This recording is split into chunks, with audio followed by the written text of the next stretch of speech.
दाढ़ी वाला जब गुस्ताखी करता है, जब जुब्बा वाला जब गुस्ताखी करता है, कुरान को हाथ में लेकर पढ़ने वाला जब गुस्ताखी करता है, तो आप सोचते हैं ये मेरा चचा है, ये मेरा भाई है, ये मेरा रिश्तेदार है, इससे दोस्ती की जाए, इसको रिश्तेदारी में निभाने के लिए कोई सूरत निकालनी चाहिए।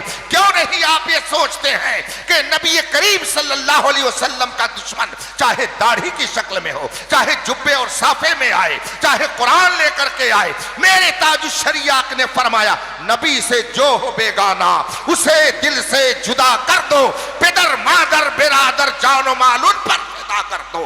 आप कहते हैं कि गुस्ताखी हो रही है और आपके बगल का पड़ोसी जब गुस्ताखी करता है तो आप उससे दोस्ती करते हो और कहते हो ईमान की हिफाजत कैसे होगी। ईमान की हिफाजत का सिर्फ वही जरिया है जो मेरे मुस्तफा ने अता फरमाया है, इयाकुम व इयाहुम। जितने बदअकीदा हैं, जितने रसूल के दुश्मन हैं, जितने कुरान के दुश्मन हैं, जितने खुदा के तौहीन करने वाले हैं, जितने औलियाए किराम के दुश्मन हैं, उनसे अपना रिश्ता नाता तोड़ लिया जाए, उनसे अपने आप को दूर रखा जाए, उनसे कोई ताल्लुक ना रखा जाए। अल्लाह ने चाहा तो आपके ईमान की हिफाजत।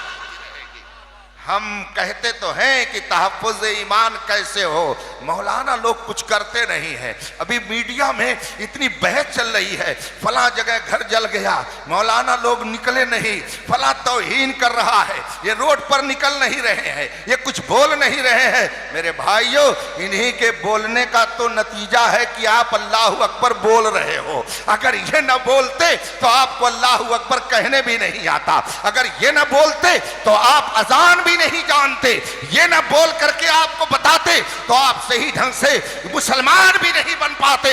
आपके अंदर इस्लाम की जो भी तहजीब बाकी है ये इन्हीं उलमाए किराम की मेहनतों का ही नतीजा है। लोग समझते हैं सब काम उलमा के जिम्मा है। घर किसी का जल जाए, मौलाना लोग रोड पर आए, पीर साहब आए एहतजाज करें, पीर साहब आकर के स्पीच दे, और जब पीर साहब गिरफ्तार हो जाएं तो सब लोग अपने घर में बैठ जाए। सेठों से क्यों नहीं करते? कहते हैं जो अरबपति बन करके दादे ऐश अपने कब्रों में दे रहे हैं वो कब मैदान में उतरेंगे। ये डॉक्टर जो एक मरीज की फीस 500 रुपया लेता है ये कब मैदान में उतरेगा। वो इंजीनियर जो रोजाना न जाने कितने नक्शे बना करके लाखों रुपए कमाता है वो कब मैदान में निकलेगा। क्या ये पढ़े लिखे लोग नहीं है? क्या ये दानिश्वर लोग नहीं है? इनकी भी जिम्मेदारी है कि वो मैदान में आए और अपनी वफादारी मुस्तफा का सबूत दे। नारे तकबीर, नारे रिसालत, नारे रिसालत, मसलके आला हजरत हुजूर ताजुल फुक़हा। एक नौजवान ऐसे हैं कि जो कल तक गाना बैठ करके सुनते थे मगर अब मुस्तफ़ा की नाते सुनते हैं। किसी ने असद इकबाल को पसंद कर लिया तो किसी ने अख्तर ज़ियाई को पसंद कर लिया, किसी ने वैस कादरी को पसंद कर लिया, मगर सब कहते हैं मजा तो जब आता है जब बरेली के रजा का कलाम सुनाया जाता है।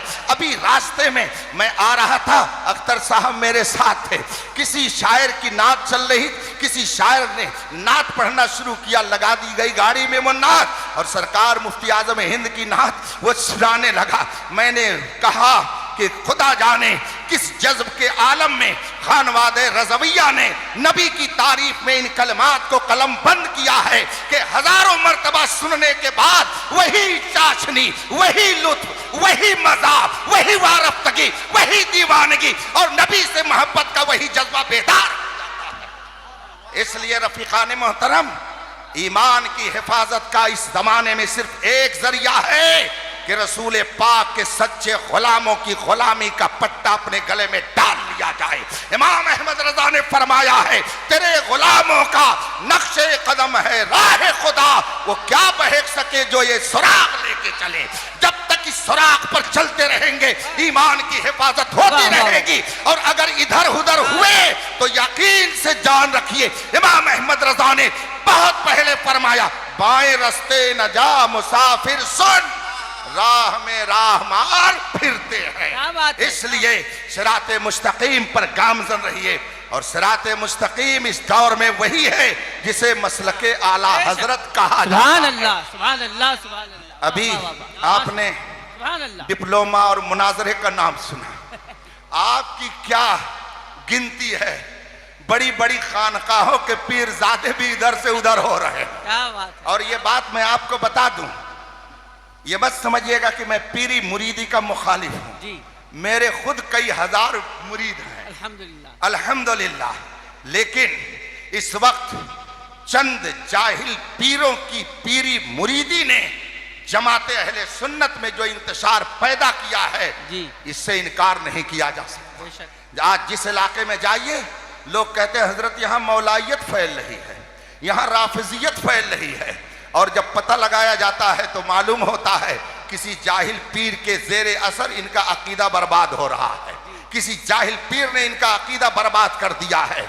और ये तो समझते हैं कि उलमा क्या वो तकरीर करें और जाएं, हाथ पैर चूमने के लिए तो पीर साहब है, नजराना देने के लिए पीर साहब है। इमाम साहब पूरे महीने नमाज पढ़ाएं, इमामत करें, दर्स दें, कुरान पढ़ाएं, हदीस पढ़ाएं, तो उनको ये 10,000 रुपया देने में कलेजा फटता है। और पीर साहब 5 मिनट बैठे दुआ भी सही ढंग से नहीं कर पाते हैं, और जब जाने लगेंगे तो 50,000 रुपया उनकी जेब में डालने में इनको फख्र महसूस होता है। बताइए आपके ईमान की हिफाजत कौन करता है? ये उलमा जो आपके सामने दिन रात किताब और सुन्नत का दर्स दे करके कुफ्रियात से बचाते हैं, ईमान की सच्ची बातें बताते हैं, इनके जरिए आपका ईमान बचता है। कि एक शख्स आया 5 मिनट बैठा, सही ढंग से उसने दुआ भी नहीं की और चला गया, उससे आपके ईमान की हिफाजत कैसे हो जाएगी?